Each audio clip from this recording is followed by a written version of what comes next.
우리가 주현절 이제 기례를 시작을 했죠. 근데 주현절이라는 것을 잘 모르는 분들이 계셔서 오늘 절기 설명도 좀 제가 해야 되겠다 하는 생각이 들었습니다.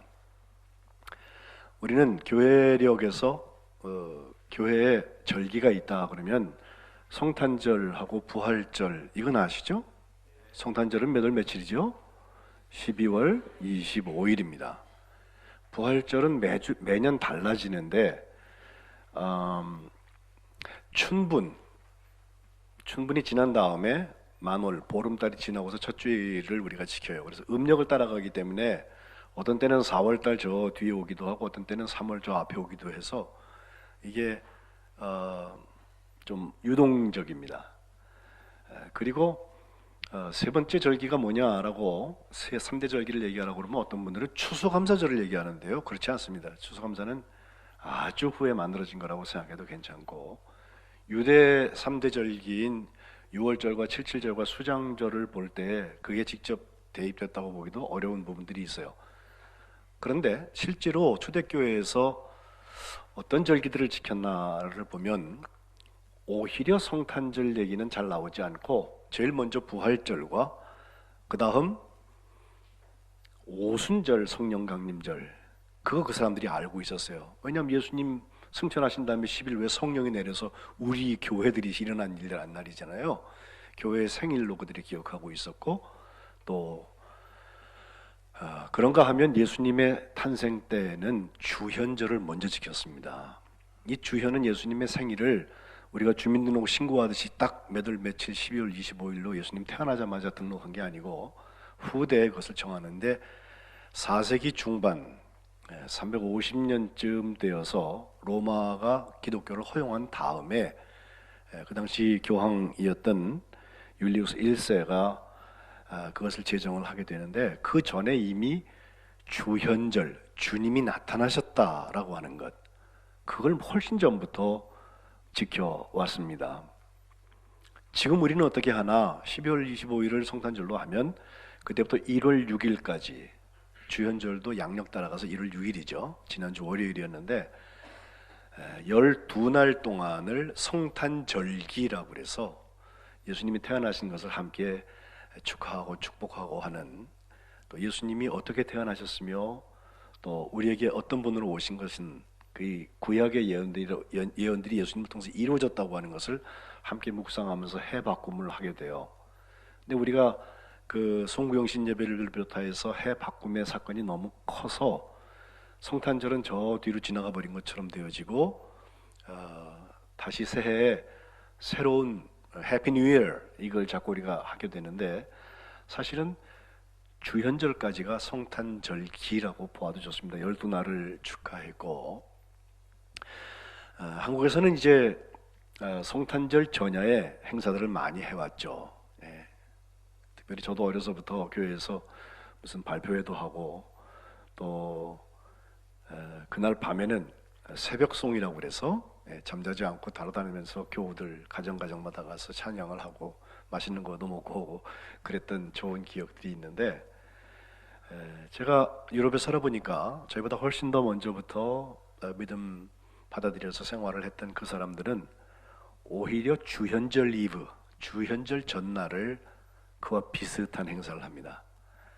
주현절 1월 6일이니까 1월 5일쯤 되면 성탄 트리를 비롯해서 성탄 장식들을 다 떼고 그날 저녁에 그 슈테아른징어라고 독일말로 하는데 이것은 별 중창단, 별 노래단 이런 것을 만들어요. 대체로 4사람 정도는 한 팀이 되게 돼 있는데 4성부의 노래를 하기 위해서 근데 젊은 학생들이나 청년들이 주로 그걸 합니다. 근데 그 4사람들에게 찬양을 뭐 베들레헴 위에 별 뭐 이런 정도의 찬양들 그런 찬양들을 준비를 잘 시켜서 4사람 중에서 한 사람 리더를 세워가지고 그 사람은 별을 들고 가고 나머지 3사람을 비롯해서 이 사람들의 복장이 동방박사의 복장을 하고 가요. 그래서 우리가 새벽송 할 때처럼 우리 교우들의 집을 미리 약속을 해서 그 집 앞에 가서 찬양을 부른 다음에 부르면 벌써 집에서 문을 열고 준비해서 그들을 맞아들이죠.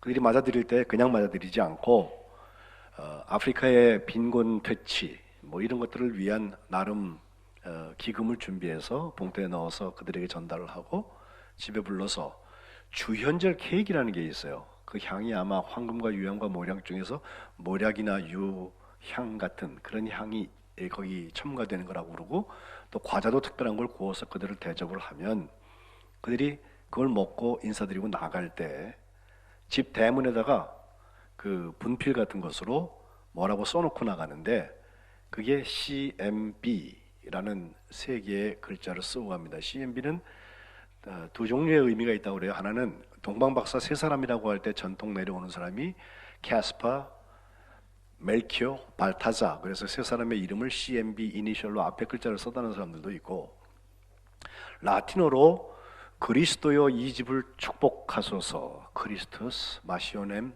베네피카트라는 말을 CMB 첫 글자를 써서 그 집을 축복하고 나가는 그런 일들을 그들이 하는 것을 1월 5일 저녁에 하는 것을 보았습니다. 주현절이 성탄절보다 훨씬 더 먼저부터 있어 왔고 축하되어져 왔고, 1월 6일을 더 중요하게 생각하는 쪽은 주로 동방교회절이 더 중요하게 생각하고요. 12월 25일은 말씀드린 대로 350년쯤에서 교황이 성탄절을 12월 25일로 하자라고 결정을 한 이후에 로마 교회, 로마 캐톨릭 중심으로 해서 이 전통이 우리에게 내려왔습니다. 어찌하든 주현절이 지난 다음에 첫 주일을, 오늘 우리가 지금 맞는 이 주일인데, 예수님이 세례받은 것을 기억하고 예수님의 수세주일이라는 말들을 캐톨릭은 합니다. 1955년도에 교황이 이것을 칙령으로 발표했고, 그것은 캐톨릭만 아니라 개신교들도 동조해서 우리 감리교회도 같이 그날을 수세주일로 지키자라고 했는데, 주보에 보시면 여러분 오늘 세례주일이라고 써 있을 거예요. 실제로 교회 전통에 우리는 성탄절하고 부활절에 세례식을 하는데, 이 주현절 지난 첫 주일, 예수님이 세례받으신 그날이라고 보아서 그날 세례식을 하는 전통이 교회에 오래 있어 왔습니다. 한 번쯤 우리가 생각해 볼 이야기입니다. 이 주현절은 어떤 달에는 부활절이 빨리 오면은 4주밖에 없고요, 부활절이 저 뒤에 오면 9주까지 있어서 올해는 7주 동안 우리가 주현절을 지내게 되는데, 바로 성회수요일로 시작하는 사순절, 성회수요일 바로 앞주일까지가 주현절이며, 그 마지막 주일은, 첫 주일이 주님의 수세주일인 것처럼 마지막 주일은 주님의 변모주일, 주님이 변화산에서 변화되셨던 그것을 주로 말씀을 읽고 해왔던 전통이 있습니다. 공통점이 하나 있는데, 하늘에서 음성이 나서 이는 내 사랑하는 아들이다 라는 음성이 났다는 거죠. 조금 이따가 잠깐 보도록 하죠. 주현절에 대해서 그 정도 말씀드리고, 오늘 예수님이 세례받으시는 장면에서 하나님의 사랑을 어떻게 읽을 것이냐, 하나님이 나타나셨다, 이것도 물론 하나님의 사랑인데, 나타나셔서 예수님께서 세례를 받으셨단 말이에요. 근데 우리는 세례를 받아야 하는 이유가 죄 씻음 받은 것에 대한 표식으로, 씻어준다는 물로 씻는 것에 대한 표식으로 세례 요한이 사람들에게 세례를 베풀었던, 회개하라, 천국이 가까이 왔다, 그것 때문에 우리가 죄 씻음 받으려고 세례를 받잖아요. 그런데 질문이 생기죠. 예수님은 죄가 없는 분인데 왜 세례를 받으셨을까?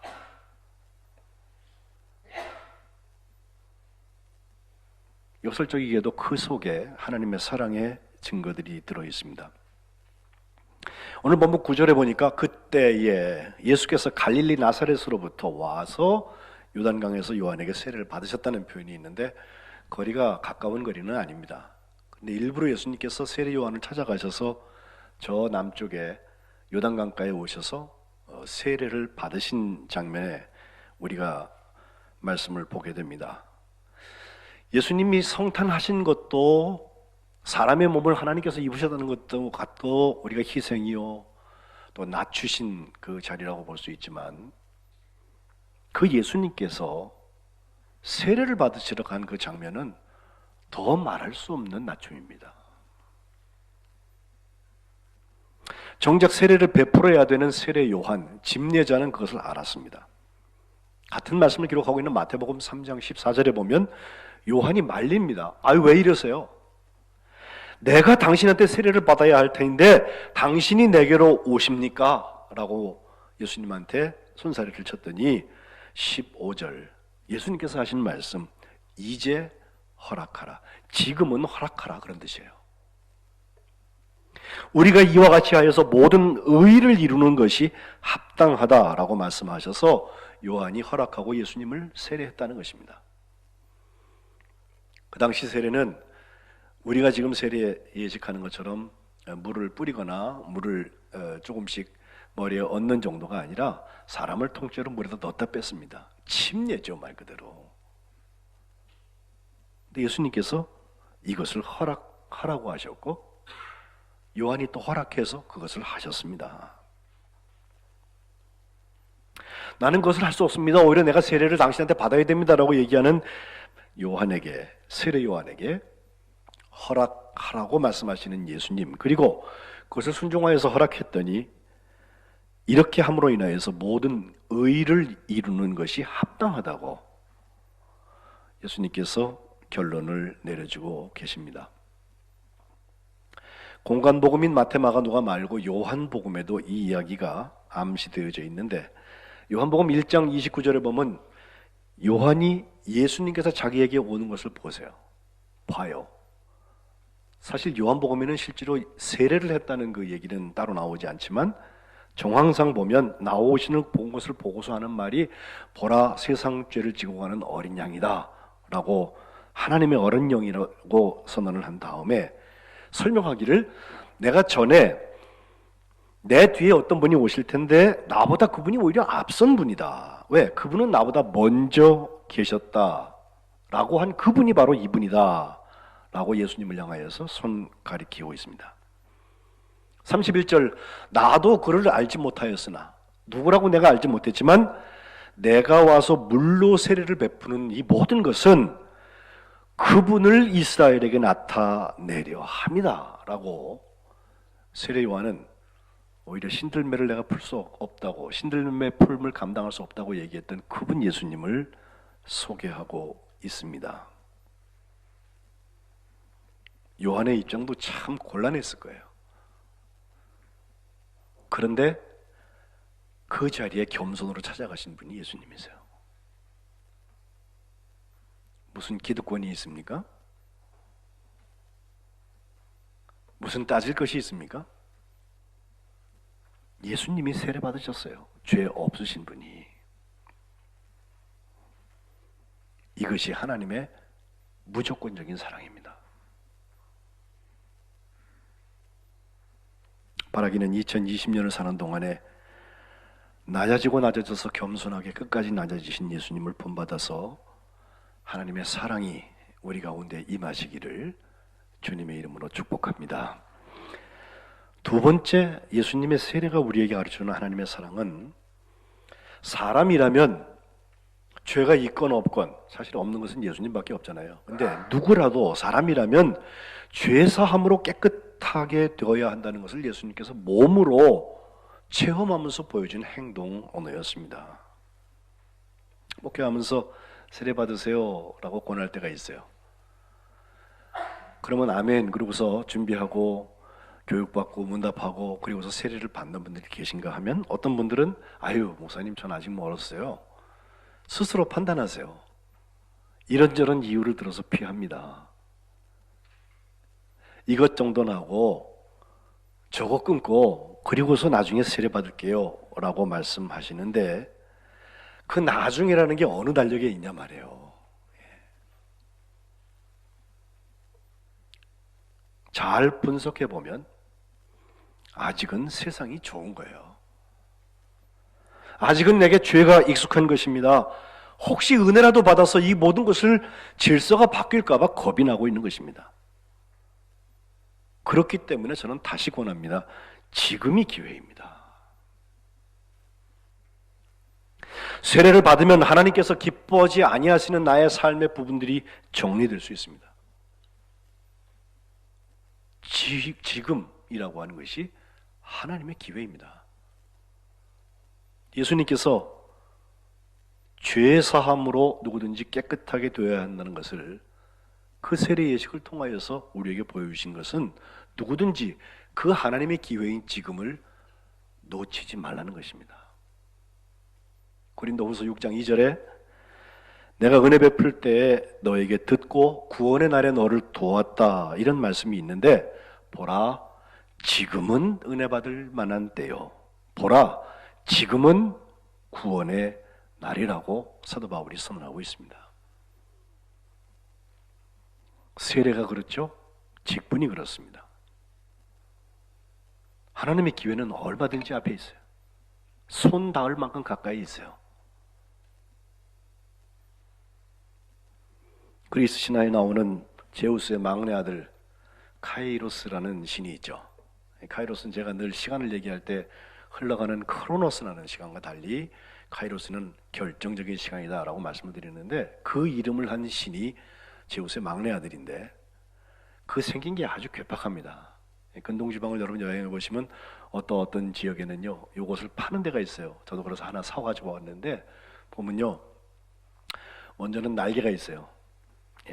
날개가 있고 발에도 날개가 달려 있고요. 그리고 머리를 가만 보면 앞에는 머리가 굉장히 길어요. 그래서 머리가 앞에까지 이렇게 내려와 있고 뒤에는 머리가 하나도 없어요. 그리고 손에 저울과 칼을 들고 있습니다. 이 모습에 대해서 주전 3세기경의 그리스 신이었던 포세이디포스라는 사람이 이렇게 대화를 써놨고 그거 많이 이렇게 써서 팔아요. 근데 그 얘기를 보면 그렇습니다. 물음과 대답인데 카이로스한테 묻는 거예요. 너 누구냐? 그랬더니 그가 하는 말, 나는 모든 것을 지배하는 시간이다, 이렇게 대답하고요. 너 왜 발뒤꿈치를 이렇게 들고 서 있니? 그러니까 나는 끊임없이 달려가기 위하여서 발뒤꿈치를 들고 서 있다. 내 발에 왜 날개가 달려있지? 바람처럼 내가 날아가려고. 손에 왜 칼을 들고 있냐? 사람들에게 나는 칼보다 훨씬 더 날카롭다는 것을 기억하게 하기 위해서 칼 들고 있다. 앞머리는 왜 얼굴 앞에까지 늘어졌냐?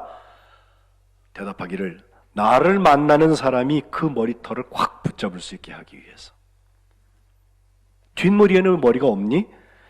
내가 날아가는 발 가지고서 그 날개, 발에 달린 날개 가지고서 확 지나가고 나면 그 지나간 뒤에서는 그 누구도 아무리 애를 써도 붙잡을 수 없게 하기 위해서 머리가 없다.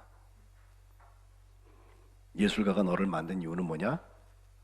대답하기를 나그네인 당신을 위해서다. 그 카이로스라는 신을 그들은 기회의 신이라고 말합니다. 끊임없이 지나가는 지금, 그리고 하나님의 사랑의 기회예요. 그 기회를 붙잡는 사람들은 참 복된 사람들입니다. 하지만 그 기회를 다 놓치고 나면 다시 돌아오지 않습니다. 하나님이 우리를 사랑하셔서 우리의 죄를 용서하시는 그 기회도 나중에가 아니라 지금입니다.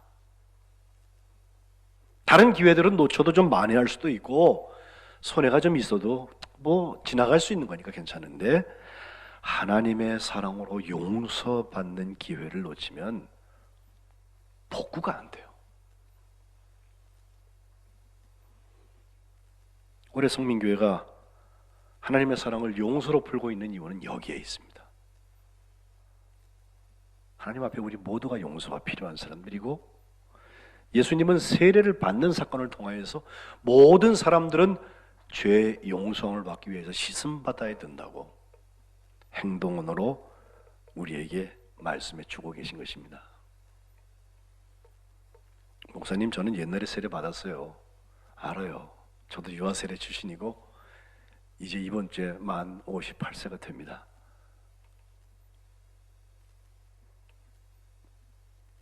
그러나 끊임없이 하나님의 사랑이 필요한 것은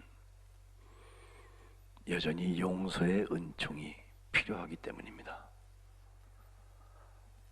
바로 그 이터널 나우, 그 하나님의 영원한 지금을 하나님 하나님의 사랑으로 붙드시기를 주님의 이름으로 축복합니다. 세 번째, 하나님의 사랑이 주현, 주님의 나타남으로 우리에게 주어진 것은 앞으로 성령이 임하는 것, 곧 불로 세례받는 것에 대한 것을 가르치고 계십니다. 저는 어려서 부흥 집회를 많이 다녔어요. 목사의 아들이기 때문에 교회에서 하는 집회는 다 참석했으니까 반주를 하기도 하고 찬송 인도를 하기도 하고, 그러다 보니까 유명 부흥사 목사님들은 다 오셔서 저 한 번씩 안수기도 다 하고 가셨어요. 근데 그분들이 불받아라 하면서 불세례에 대한 말씀을 가르칠 때 굉장히 독특한 현상으로만 그것을 이해하게 됐어요. 물론 거기에 불의 역사가 일어나요. 그런데 불을 잘못 다루면요 화재가 돼요. 성령 불이요 우리 안에서 주의 일을 잘 감당할 수 있도록 사랑의 불로 타면 좋겠는데, 이게요 우리의 죄를 태운답시고 사람을 다 태워버리거나 아니면 옆에 있는 사람한테 이상하게 옮겨 붙거나 화재가 됩니다.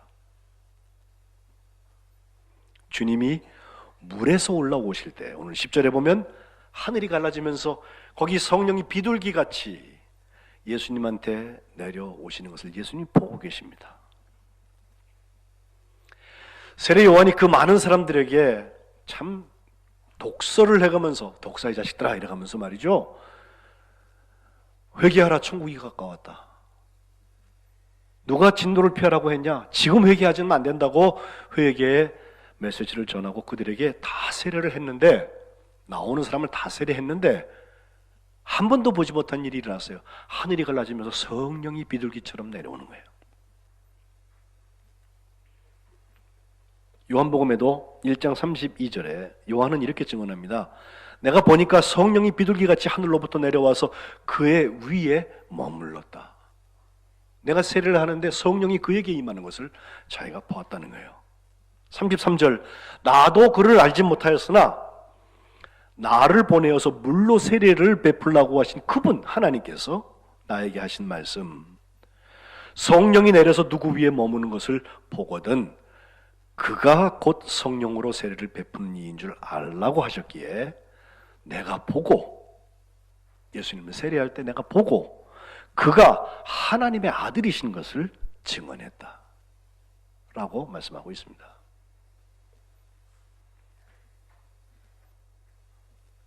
그분은 하나님의 아들이었습니다. 그래서 11절에 보면 바로 그때 하늘에서부터 소리가 있는데, 말씀드린 대로 너는 내 사랑하는 아들이라 내가 너를 기뻐하노라 라고 말씀하고 계십니다. 내 사랑하는 아들, 그렇게 하면 여러분 여럿 중에서 한 사람, 아들이 여럿 있으면 여럿 다 사랑하잖아요. 이렇게 생각하시기 쉬운데, 호히오스무 호아가페토스라는 말은 내 아들 사랑하는 자, 내 아들 사랑하는 자, 이렇게 해서 혹시 아가페토스라는 사랑하는 자라는 뜻에다가 아들이나 딸을 붙이면요 대체로 외동아들이나 외동딸을 지칭할 때 그런 용법을 씁니다. 그러고 보면 단 한 번의 기회인 독생자 예수님에 대해서 너는 내가 사랑하는 독생자다, 내가 너를 기뻐한다, 하나님께서 도장 찍고 계세요.